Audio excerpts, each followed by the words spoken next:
लोकसभा चुनाव की तारीख नजदीक आ रही है और इसके साथ ही ईवीएम पर सवाल भी तेजी से उठ रहे हैं। ये पहली बार नहीं है जब ईवीएम पर सवाल उठाए जा रहे हों। हर बार चुनावी नतीजे घोषित होने के बाद ईवीएम को कटघरे में खड़ा कर दिया जाता है।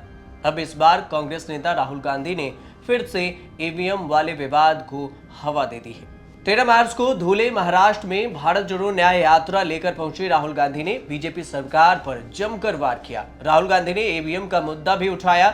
उन्होंने कहा कि देश ईवीएम को हटाने की मांग कर रहा है, लेकिन ये मांग न तो सुनी जा रही है और न ही पूरी की जा रही है। अच्छा, आपने ईवीएम की बात की, बिल्कुल सच है।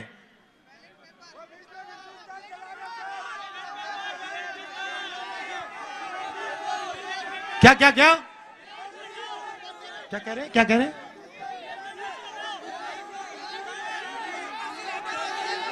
ईवीएम हटाओ, ये पूरा हिंदुस्तान कह रहा है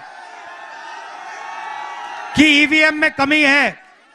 इस वीडियो को कांग्रेस ने सोशल मीडिया साइट एक्स पर ट्वीट कर शेयर भी किया है। कांग्रेस का आरोप है कि वे इस मसले को लेकर कई बार चुनाव आयोग के पास भी गए थे, लेकिन आयोग ने उनकी बात नहीं सुनी। इतना ही नहीं, उन्होंने ईवीएम की इस लड़ाई में चुनाव आयुक्त अरुण गोयल के इस्तीफे पर भी सवाल उठाया और कहा कि इस इस्तीफे के पीछे कुछ तो वजह होगी। आपने देखा होगा, एक इलेक्शन कमिश्नर रिजाइन कर गया, चुनाव से कुछ ही दिन पहले रिजाइन कर दिया। कोई ना कोई कारण तो होगा।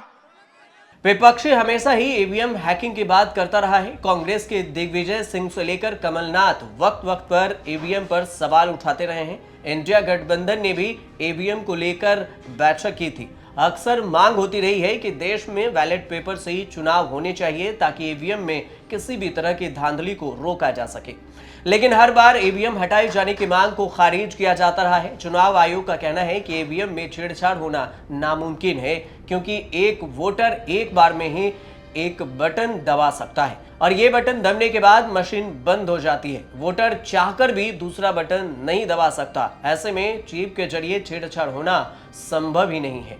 यहाँ ये जानना दिलचस्प है कि जिस ईवीएम के फेवर में आज बीजेपी है, कभी यही बीजेपी उसका विरोध भी किया करती थी। साल 2009 में बीजेपी के हार के बाद लाल कृष्ण आडवाणी ने सबसे पहले ईवीएम पर सवाल उठाया था। इतना ही नहीं, बीजेपी ने इसके खिलाफ देश में अभियान भी चलाया था। बीजेपी नेता सुब्रमण्यम स्वामी ने भी ईवीएम पर सवाल उठाते हुए आरोप लगाया था।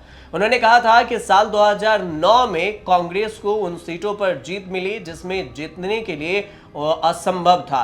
हालांकि 2014 में बीजेपी की जीत के बाद कहानी पलट गई। कांग्रेस ने ईवीएम के खिलाफ मोर्चा संभाल लिया और बीजेपी ने चुप्पी साध ली। हालांकि पश्चिम बंगाल की सीएम ममता बनर्जी से लेकर लालू प्रसाद यादव भी ईवीएम के खिलाफ पर्चा बुलंद कर चुके हैं। आप देखते रहिए न्यूज़ तक।